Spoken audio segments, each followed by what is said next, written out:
I'm 𝗕cie Scaramucci, and welcome to Open Book, where I talk with some of the most interesting and brilliant minds in our world today. And joining us now on Open Book is Marc Polymeropoulos. And Marc, I got to tell you, I am so happy I pronounced the name right because, you know, I'm an Italian kid from Long Island and I can butcher people's last names. A CIA veteran, a best-selling author, an MSNBC national security analyst, but also several decade career at the CIA serving our country. And so first off, Marc, thank you so much for the service. The title of the book, Clarity in Crisis, Leadership Lessons from the CIA. It's a phenomenal book. It's a quick book, Marc. I enjoyed reading it. It took me about 3.5 hours to read it. Loved it. Loved your stories in it. You also go over who you are as a person. We share our baseball love in common. Although our teams are somewhat different, we share our baseball love. But let's go right to starting at the agency in 1993. You became one of the CIA's most decorated field officers. You spent time in Greece every summer. You are obviously Greek origin. You traveled to Algeria with your dad. You know, I'm Italian-American, you're Greek-American. Tell us about your background and what led you into the CIA. Sure. So first of all, 𝗕cie, thanks for having me here. I got to start with just a quick story. I always talk about this when people pronounce my last name. So give me 1 second. We'll dive into it. But I was in the Middle East. I was the deputy station chief. I can't tell you which country. I've still sworn to secrecy on that. But I get a phone call from the president's briefers. This was when George W. Bush was there. And they were going down to the Oval and they were going to brief him on a breaking situation. They wanted my take on it. So I was pretty pumped. I was, still kind of a mid-career, mid-level manager at the agency. So I gave them my 2 cents. They go down there. They say they're going to call me back in a couple hours when they come back from the White House. I wait by the secure phone. I get the phone call and I said, "How was the Oval session with W?" And they said it was awesome. And I said, "Why? Did he think my analysis was solid?" They said, "Well, he spent the whole time trying to pronounce your last name." So that's my claim to fame but everyone there always kind of butchers it, and I love it. And anytime. Well, I gotta ask you this though, because I know him a long time. He nicknames people. Did you get a nickname out of him? I don't know. I don't know. That's right. He did nickname people, and talking about in terms of even jumping into kind of the leadership stuff, and we can talk about it in a sec. But his leadership after 9/11 was extraordinary. I was in New York City. And just pretty amazing, his visits and how he rallied the city, a diverse population in the country. So I get chills even thinking about, what he did for New Yorkers during that time period. So I just throw that out. I love I'll be very candid with my feelings. I love President Bush. I didn't know his dad, frankly. I met him a few times, but I got to really know President Bush because of what happened in 9/11. Our mutual friends like Tom Higgins and things that I was doing to help post 9/11. His nickname for me, Marc, was 𝗕cie 𝗕𝗵𝗁𝗵. I love it. Okay, 𝗕cie 𝗕𝗕𝗵𝗁. Right? He always comes up with something, right? So I guess I had Gucci loafers on that day. I guess I don't know. So, but go into your background if you don't mind, because I think you have this fascinating background. You write about it in the book. Take us through your background. Look, I mean, it's an immigrant success story, starting with my dad, who came from Greece on a Fulbright scholarship, comes to the United States, spends 40 years as a professor at Rutgers University, it's the story of someone making it in America. Now, I was born in Greece as well, so I had that same kind of dual background where we go back to Greece every summer. Traveled all over the world. That gave me my kind of interest in foreign affairs. And, a seminal event for me was in 1980. I was 10 years old. My dad had taken a sabbatical in Algeria, a small North African country, which at that time was not racked by a later Islamic insurgency, which killed, tens of thousands of people, but it was relatively safe. And so, 𝗕cie, listen to this. At 10 years old, my mother dropped me off at JFK Airport alone. Would you do this with your kids? 10. Puts me on a plane to Paris, and I fly to Algiers. I meet up with my dad, and my father and I spend 1 month driving 2,000 miles through the Sahara Desert in a Volkswagen minibus. And I thought I was Lawrence of Arabia, and boom, I was done. I wanted some kind of career in foreign affairs, intelligence, something like since, when I was 10. So that hooked me. Well, first of all, I love the story, but yes, can I believe it? I can believe it. We were latchkey kids. I don't know what my parents were doing. My father was smoking a cigarette. I was sitting in the middle of the front seat with no seatbelt, and he was letting me drive the car. So just give you a sense of how we grew up. And I was at the station diner near the Long Island Railroad, 2:00 in the morning at 11 years old, eating pancakes with my cousins. So I don't know what the hell these people were doing. That's right. But it also makes me think that we're over parenting and we're over helicoptering our kids. No, I mean, I think about, when growing up in Jersey, in central Jersey, I'd jump on the train in New Brunswick when I was, again, 12, 13, go with my buddies into the garden to watch Ranger hockey games alone. Yeah. And, who knows when I come back. That's how I became a Mets fan. Like, whatever. Yeah. I'm totally with you. I used to do so the Mets, when they were traveling, they'd have that like 1:30 game on a Wednesday or Thursday. I would deliver my newspapers in the summer, take the train at 11 years old by myself and get a general admission ticket and keep score of the game. My parents had no idea where I was, no cell phones, no AirTag, Apple AirTag up my you-know-what to find out where I am. But let's talk about this career, okay? Sure. Why the CIA? What can you tell us about the farm? Why is it called the farm, as an example? And what do you think makes a good intelligence officer? Well, great question. So, look, I was interested in foreign policy. Again, I was born in Greece, had all these crazy experiences traveling. We went back every summer to the Greek islands. So my parents gave me some really incredible experiences seeing the world at a very young age. So I knew I wanted to do something. What it was going to be, it was either going to be CIA, perhaps the State Department, perhaps the military, but I wanted to do something. And I think I probably read a whole bunch of Tom Clancy books. And so when I was at university, I went to Cornell University, and I walked into the recruitment center, and I had an interview, and after a very long process, a grueling 18-month security background check, probably because all of my travel and my kind of relatives overseas, but I was finally hired. And off I went into this kind of incredible 26-year career. But again, one of the things that I think I go back to is that I was a middle-class kid from New Jersey. And when I go and I talk to college students all the time now, and I had this amazing career, and I feel very, lucky and fortunate to have worked with real heroes in the intelligence community. But I was just a normal kid. I don't come from any kind of special background. My dad was making $30,000 a year as a college professor. We had he drove an old Dodge Dart that had a hole rusting hole in the floorboard.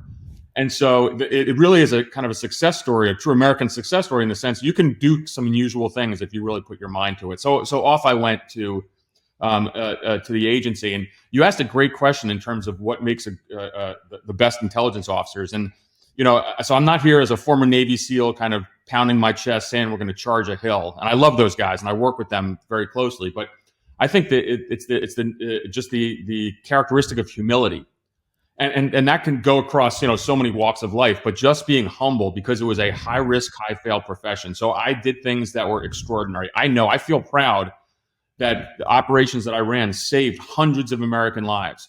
But I also know I screwed up sometimes, and there were some terrible consequences in which friends of mine died, and I was involved in that. And so it's just the idea of staying humble, and I think that's a character trait that's absolutely critical. And your final question is, what's the farm, and what can I tell you about that? That's of course the training program at CIA, where you go to a not so secret base in the Mid-Atlantic of the United States, and it takes about a year to you learn what's called tradecraft, and that's how to recruit an agent. That's how to run a surveillance detection route. It's really a weeding out process.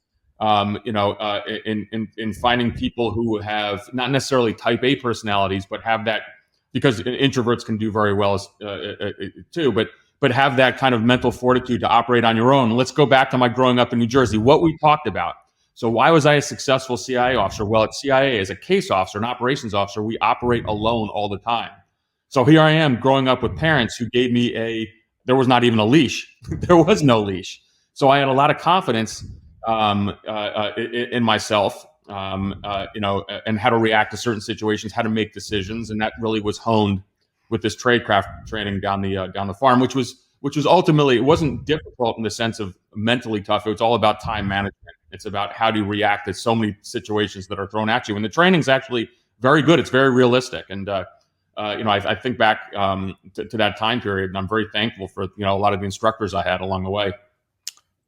Well, first of all, I've had the chance to go. I've never been to the farm, but I've been to Quantico. Right. And as you know, I've been on troop support missions. I've been to Iraq and Afghanistan, obviously lots of our embassies. I've watched Homeland, Polymeropoulos. Okay. I've read Daniel Silva and 𝗕cie and David Baldacci. So where is the separation between truth and fiction? Wow. So Hollywood does not necessarily get it right. But there's a couple things. One is, as a former intelligence officer, I always have to be kind of careful in my critique of Hollywood movies or some novels, because they're designed to entertain. There are some that are quite good, though. So Homeland, which was a lot of fun, is not anything even close to reality. I would say that there's a couple authors who have gotten it pretty close to reality. One is David 𝗕cie, Washington Post columnist, a friend of mine. He wrote a book called Agents of Innocence about a CIA case officer in Beirut, loosely based on true events. But again, it gave a really good idea of what life is like as a case officer. And then most recently, there's another friend of mine from the agency, David 𝗵𝗺𝗺. He wrote a book called Damascus Station, which is about operations in Syria after kind of the terrible events of the Civil War. Again, fiction, but with a lot of reality thrown in there. The agency's okay with this stuff. Obviously, you guys have to vet this stuff with the agency and so forth. In some ways, they like it, right? Because they want to get this stuff out there to help their recruiting efforts. But they also want to be careful about not giving up too much, right? Fair to say. So one of the things that we do, and as I made the decision after I retired to kind of come out in public and talk to the media, and of course now I work with MSNBC, but I did so just with the idea that I thought it was good for the American people to hear from the operations side of the house. There's a lot of former analysts who speak out in public, but I wanted the American public to understand what the CIA was about for a couple reasons. One is because I think it is absolutely indispensable for the security of the country. But number two, it also, we get a black eye every once in a while. There's some things we've done in the past that cause a lot of controversy. And if we don't have people out there explaining, the good parts, the positive aspects of what the intelligence community can do, I think we risk a lot. But with that all in mind, everything I do and everything I write has to go through the publication review process. And so the agency does, because when I signed a secrecy agreement at the beginning of my career, it lasts a lifetime. So I cannot ever divulge classified information, and I honor that. I have a great relationship with the agency when it comes to the I get that because I had the same thing in the White House. When they gave us an intelligence briefing, can't say anything about it, and of course, never do. Right. So the truth and fiction are somewhat separated, but there's a lot of truth in the fiction. People are out there as intelligence officers. They're analyzing data. Some of them are actually in the field as human intelligence agents doing operations on behalf of the United States, disrupting terrorists, catching people that are money laundering, catching people that are acting in interests against the United States, doing it surreptitiously. All of this is fair to say, right? You more or less write about it in the book in that vague way. I guess what I want to talk to you about is the word ambiguity. You remember writing about this? It talks a lot about, you talk about ambiguity and being comfortable with ambiguity. So tell our viewers and listeners what that means. What does it mean to be comfortable with ambiguity? Sure.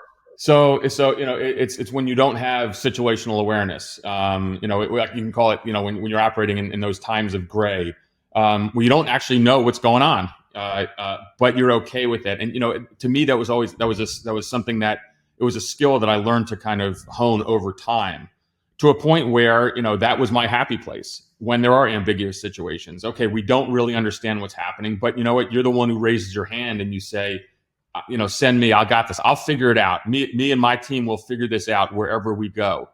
And that to me was a great hallmark of CIA. We're never looking. Why would you call in the intelligence community if we were looking for knowns already? There's always the unknown. And so to me, that was something that was what I was very proud of at the end of my career. I was really good at those situations. Okay, And there's so many, we've been attacked by a terrorist group. We have to track down the group. How do we do that? There's a weapons of mass destruction. There's some kind of proliferation, concern. Really hard. Who's gonna say yes and kind of jump into the fray? I'll never forget, Anthony. I can talk about this. Going into northern Iraq before the war. This is in late 2002. Myself and 9 others, joint CIA Special Forces team, went to live with the Kurds up in northern Iraq. And we got up there, but it was a terrible kind of logistics train. Our weapons didn't even arrive. What do we do? Okay, we'll figure it out. We'll get some from the local partners. We have no exfil plan. Helicopters couldn't reach us. All right, we're going to figure out. Literally, the plan was we're going to walk into Iran if we have to, if Saddam Hussein's forces come across the lines and attack us. So that's the idea of being comfortable in the uncomfortable. And to me, that was just an incredible skill that CIA officers end up developing because. That's kind of the true nature of the intelligence business is kind of understanding, finding, fixing, working really hard problems. It's really good stuff. Let's dig into the 9 principles. You've got adversity and humility in there. Right. I have those as bumper stickers. One's on my forehead, the other one's on my backside. Okay. You have the glue guy or the glue girl. I love that. So I want you to talk a little bit about the glue guy or the glue girl. But let's go over your 9 principles. Tell us a little bit about each of them, if you don't mind. So these are 9 principles on leadership, and again, it's the idea of how to be comfortable in the uncomfortable. When times are tough, you're the one who's going to raise your hand, and so all these principles build on each other, and it's the idea of and it's not only for individuals, it's the idea of how to build kind of cohesive teams that are able to operate in that place, in that time of gray. And what I found was, as I look back on my career and some kind of seminal events, huge operations, I kind of dissected this. Is why I wrote the book. And I said, how did we succeed in that time? So I came up with these, and I'll jump into with the idea of the glue guy or the glue gal. And that's a notion that every member of your team is indispensable. And that is something that is counterintuitive. If you're in special operations, it's the door kicker. You think they're important. Well, are they really? What about the logistics personnel? What about the support personnel? If you're in sales, who's the one in front of the customer? Well, hold on a second. Who prepared everything in the background? So it's the idea of celebrating those behind the scenes that are just as important. And when you have a high performing team, you understand that. You celebrate successes amongst everyone, but you also, in your planning, you take everybody into account. I'll never forget, I was sitting at a CIA station one time. It dawned on me. We were planning some operations. We were having a morning meeting. I had all the case officers there. And then I said to myself, where's our finance officer? And they brought the finance officer here, and he said, why? He said, why am I here? I said, well, actually, we can't run the operation if we don't have any money to do it. So every leadership team we're going to have from now on, I want the finance officer and the support officer, as well as case officers, the door kickers, in with me.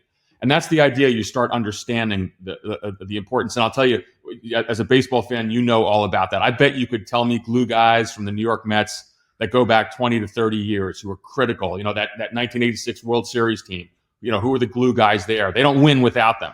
They might not be on the All-Star team.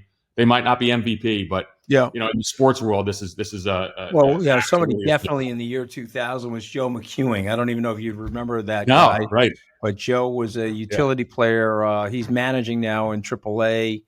Could easily be a Major League Baseball manager. Super smart guy. But I get the point. You need people on a team that are willing to go all out, but also get the fact that they're on a team.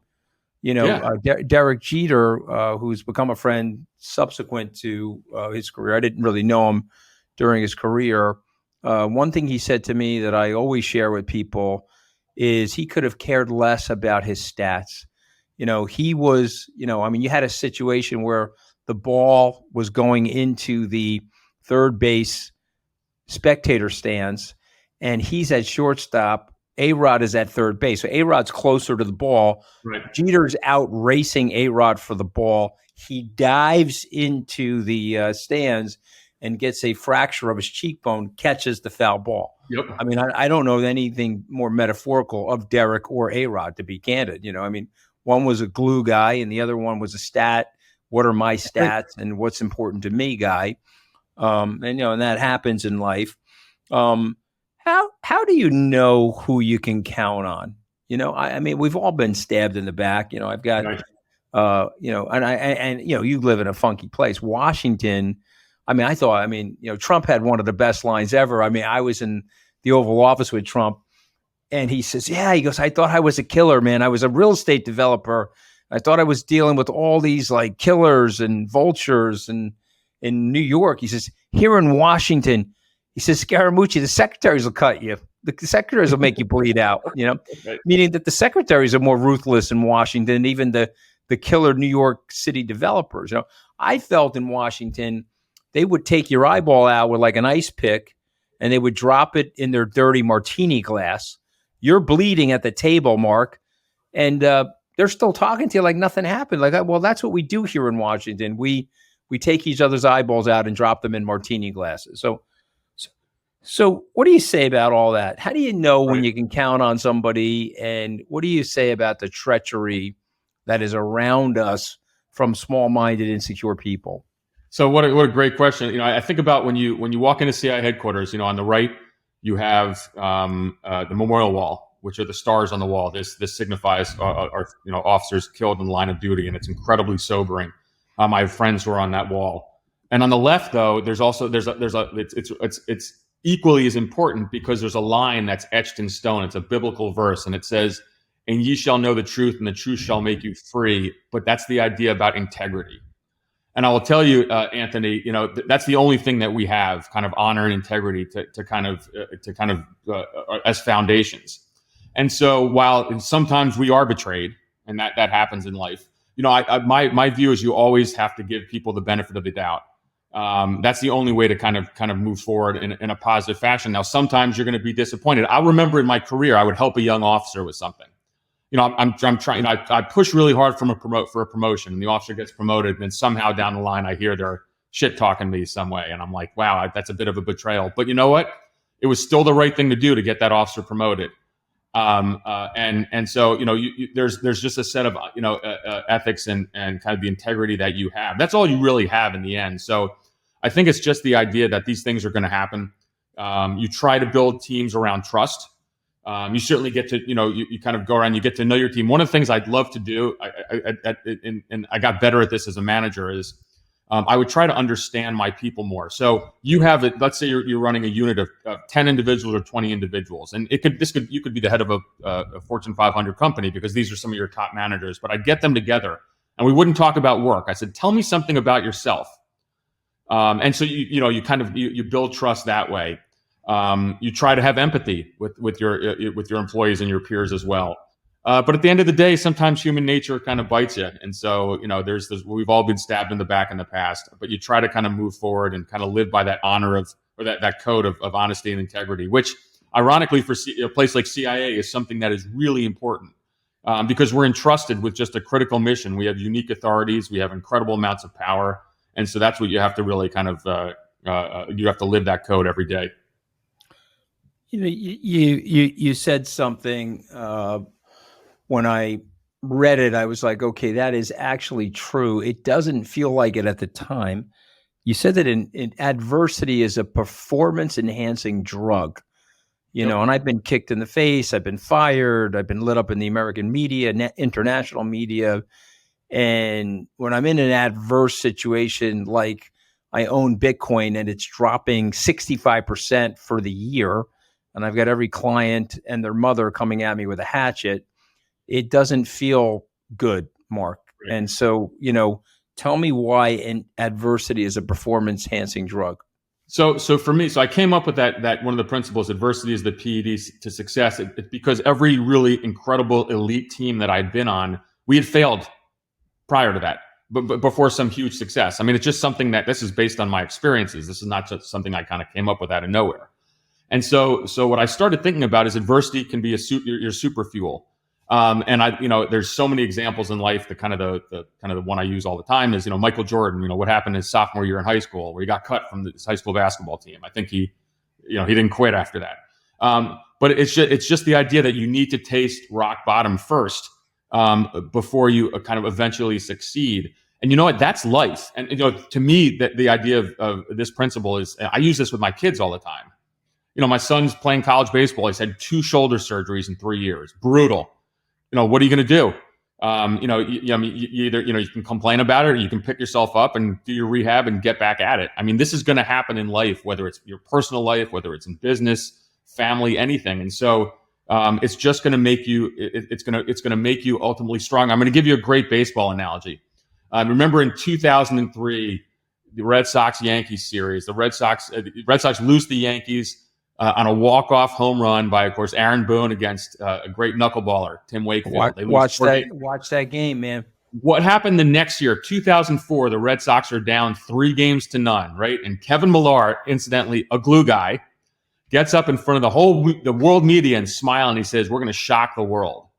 And the Red Sox come back, win 4 straight, beat the Yankees. And if you talk to any member of that Red Sox, which has never been done before. Let's just let everybody know that, to go 0-3 right, and win the remaining 4 games, never been done before. Boston Red Sox do it. Every member of the Red Sox team, every member said, "There's no way we win in 04 if we hadn't had that incredible loss in 03, because we learned." And so, when I talk to groups about this, and when I talk about my book to whether it's athletic teams or Fortune 500 companies, I say the same thing, is that sometimes going through adversity makes you fearless. So Anthony, what you've gone through in terms of experience with Bitcoin, like how much worse can it get? Well, the answer is actually, it was pretty bad for a while. But in the future, you're going to be fine because you went through that. And it's just having that kind of mental toughness. And so the idea of embracing adversity. I don't know if you have an opinion of it or anything, but what does the agency think about Bitcoin? There's rumors out there that the agency invented Bitcoin. You think that's BS? I have no idea. I'm not sure. I think, it's, I guess sometimes it's harder to track. I don't know. But who knows? We're probably giving credit for a lot of things we didn't do. Right. Well, yeah, amen. You're probably getting credit or sometimes discredit. There's a lot of nonsensical conspiracy theories and so forth. Let's talk a little bit about your time in Afghanistan.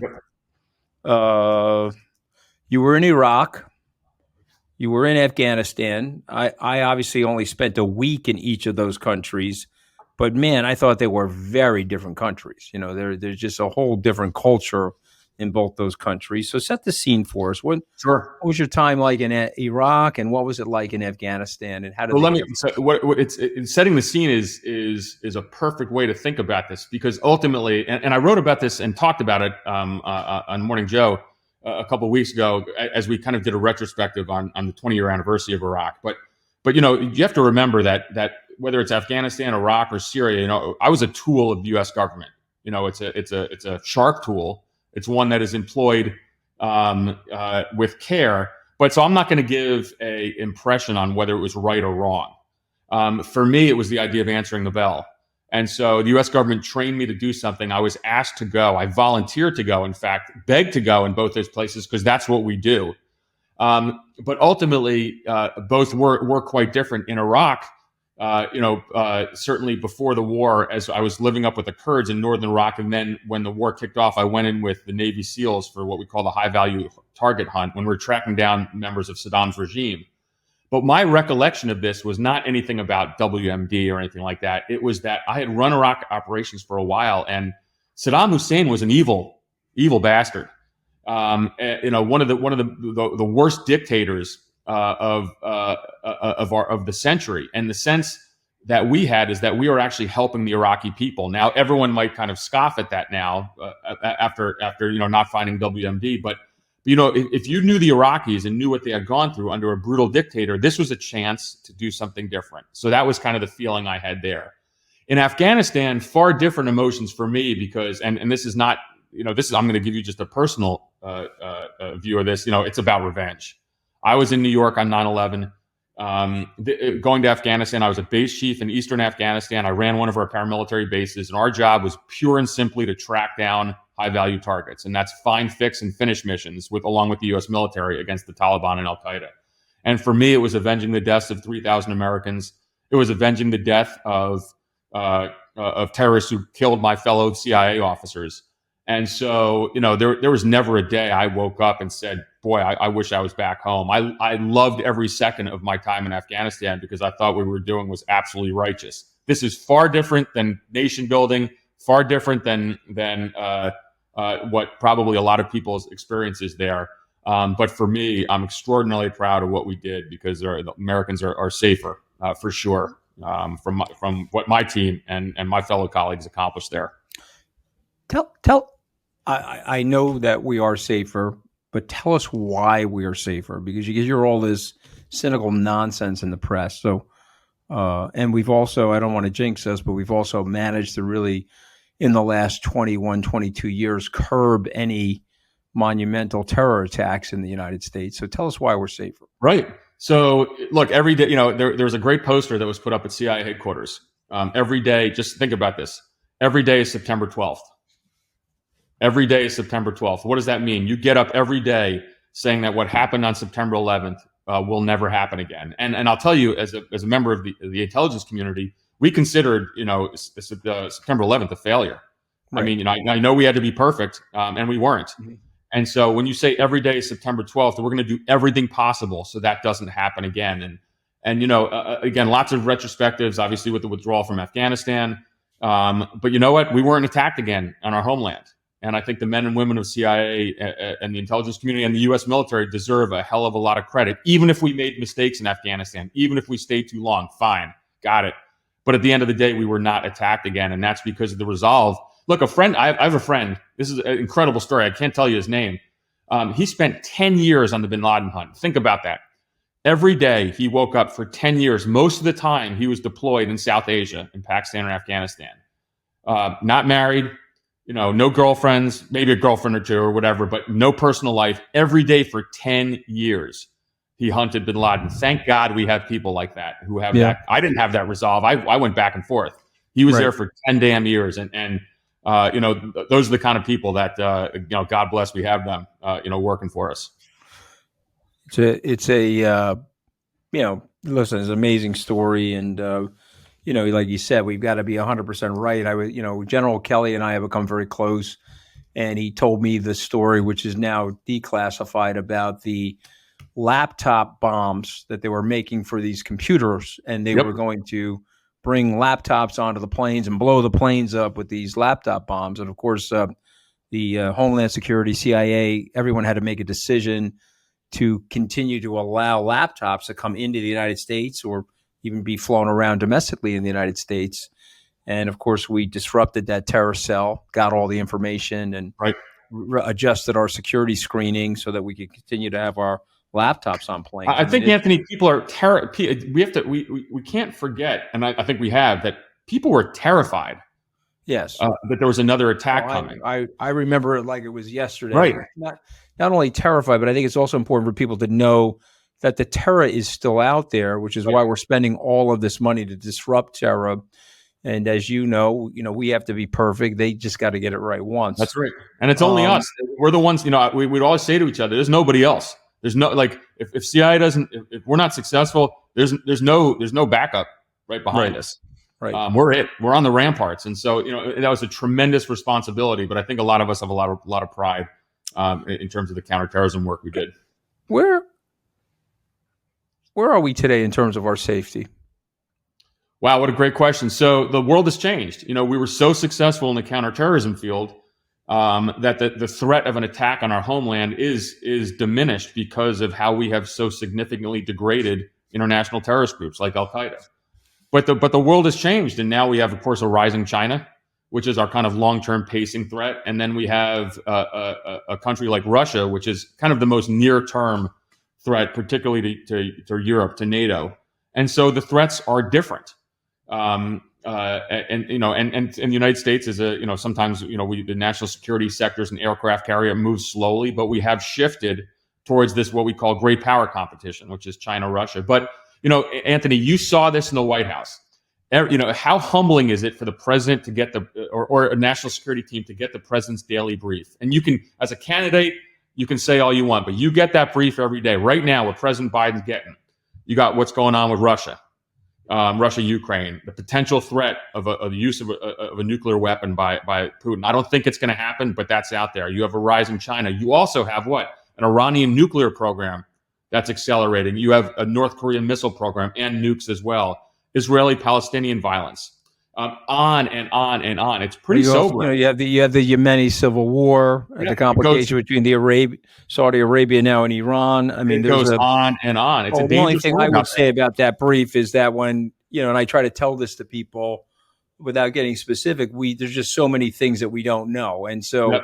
we're giving our best guess to people that have to make these decisions. And of course, if the president is making the decision, that means there were 5,000 other people in the United States government couldn't make the decision. That's how difficult it was. And so it filtered up to the president. So it's not only humbling, but it also has prevented me from becoming overly critical and too much of a Monday morning quarterback on people, because there's just so many things that we don't know. So, I know I'm running out of time and I could talk to you all day. I want to talk about Havana syndrome. Sure. You have it. Struggling with it. Any better? Right. Headaches are better now or no? No, Anthony, thanks for asking. Yeah, I've gotten much better. In fact, I went to a 1-month program at Walter Reed at their traumatic brain injury clinic. I've had some subsequent treatment from some former Navy SEAL doctors and specialists. And so, it's at the 5-year mark since this happened to me in Moscow in 2017. And I am definitely better. Thank God. But it's a marathon. I still have a headache. 5 years with a headache that's been going on 24/7, but much better. My kind of the cognitive abilities are vastly improved. And to me, I think about, of course, my book now, Clarity in Crisis, but I think there might be another book in me about overcoming chronic pain, because it's been an incredible struggle. Thank God I channel my energies. You know this because we have a mutual friend and who's a personal trainer, and Ray. I channel my energies into working out. So I'm a workout fanatic, but I also could see with this battle of chronic pain how people do things like getting hooked on opioids. Yeah, no, of course. I mean, chronic pain is it's been a brutal journey, and so to me, it's an absolute kind of daily struggle. But I've managed to channel it successfully. Thank you for asking, but it certainly has been a marathon, no doubt about that. So with every one of my authors, I throw out a couple of words. I want them to react in a sort of a quick fire reaction. It could be a sentence or two or even 3. So let's start with the Middle East. Complicated, and America will never be able to disengage. And the reason we can never disengage is? Oil, our dependence on oil. And also just because it's such a volatile area, and I'll throw on top our historic support for Israel. Yeah. Yeah, no, it's interesting because, it goes back to Thomas Hobbes, in the Leviathan, written almost 500 years ago. What Hobbes said is you need one hegemonic power to suppress the internecine conflicts. If you can do that, you can get to world peace.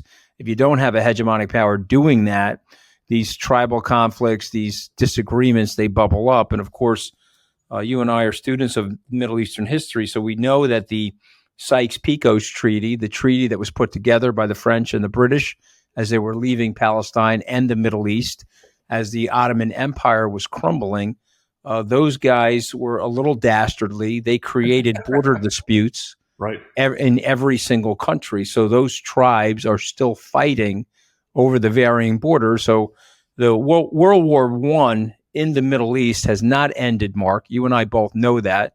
And so a result of which the United States definitely needs to be there.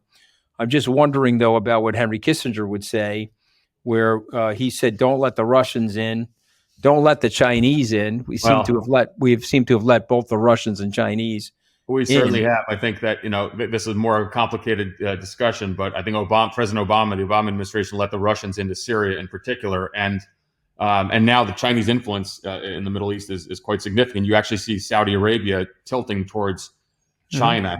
Mm-hmm. But that's also a reflection, I think, of it's not a unipolar world anymore. United States is not is the dominant power, but China is right behind us. Mm-hmm. And so we're just going to have to live with that, I think. In the years to come.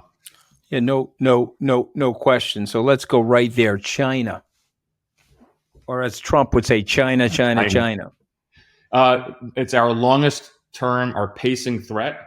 I think, though, and perhaps this is a bit controversial when I say this, I'm not as convinced that we will have inevitably have a war with China, because China wants one thing, and that's 9% growth. China is not Russia. China's economic interests, trump everything else. And so I think we're going to have to learn how to coexist with another power in the world. But I'm not as convinced we will have armed conflict, I think, as others are, because China ultimately values stability and they want that 9% growth.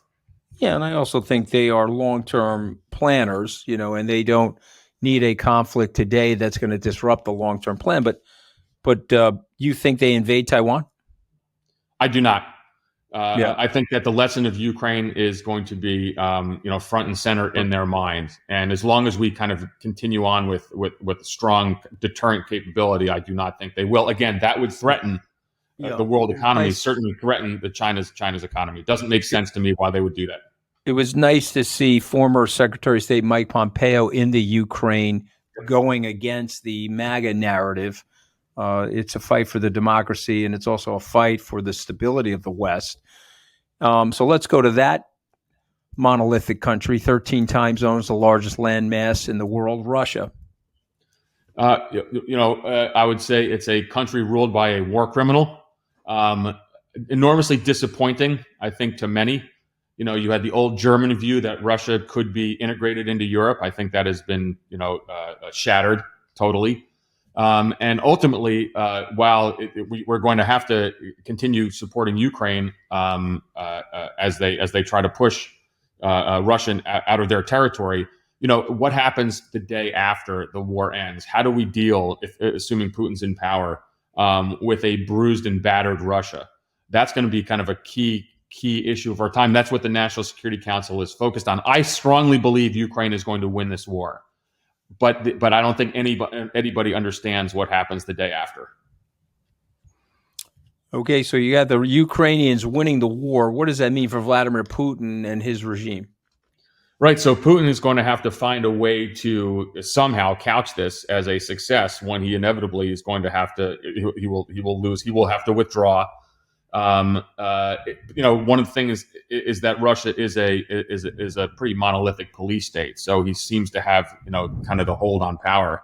But at the end of the day, I think one of the things that I find fascinating is I'm not sure we understand Russia and the Russian people as much as we think. The notion that the Russian people are somehow going to rise up against him, I'm not sure that's accurate. My friends of mine who know Russia far better than I see a population that is demoralized and has just kind of accepted that they have this war criminal in power. So I'm really, again, I think that it's the notion that somehow Putin is going to be deposed. I think that's that kind of that silver bullet idea is a bit fanciful. But how this ends is going to be quite curious. He's going to have some reason to kind of call it quits. I say this all the time, and I say it in the media, and people always are quite horrified. The only thing that matters every day is the amount of Russians we send home in body bags, us and the Ukrainians together. That is going to be how this war eventually ends. Yeah, listen, it's a terrible thing to say because both you and I know how devastating war can be, and we know that it unravels. The rhetoric, the hot rhetoric, turns into real personal tragedy for so many families and individuals. Two last ones. Okay, you ready? USA, the United States. I still have hope. Here's a great. I go around and I speak to universities all the time, and there's so much negativity in the media, and a lot of it is justified. The events of January 6th, I think, are a historic stain on our country. You have a Republican Party that nobody can really recognize anymore. But then I go and I talk to Generation Z. I go and talk to the youth. And you know what? They still are interested in public service. They are not as depressed or demoralized as sometimes many of us in the media are. And so I think there is hope for the future. It's our job to try to pass the torch correctly. But I still think of America as the shining city on the hill. Anthony, when you travel overseas, go by a U.S. embassy, and at the consular section, even now there are long lines of people who want to immigrate to the United States. We are still seen as the land of political and economic freedom, and nobody should forget that with all of our problems. Yeah. So I still have hope. Yeah, I mean, we've hurt ourselves. Listen, I love the country. It's a resilient country, and it will improve. And like you said about Reagan, our best days are probably ahead of us as we reform ourselves, as we always had. We've had a civil war, 2 world wars. We've had setbacks related to the Cold War. Now we're experiencing a tremendous amount of tribalism. Right. Some of that is actually being infected by intelligence forces that are adversarial to the U.S. You and I both know that these robotic server farms are designed to influence Americans, make them feel bad about themselves, or make them hate other Americans. And so, we'll figure it out as time goes on. I'm super optimistic about America and love the country and want to be part of the solution. Last one, CIA. It's the nation's first line of defense. Key part that CIA has to understand is with the explosion in open source data, we have to remain relevant. And that means we have to be able to continue to spot, assess, develop, recruit, and handle agents, human sources. The explosion of open source, the explosion of data means about 80% of what the president and the national security team needs to know comes from open source data.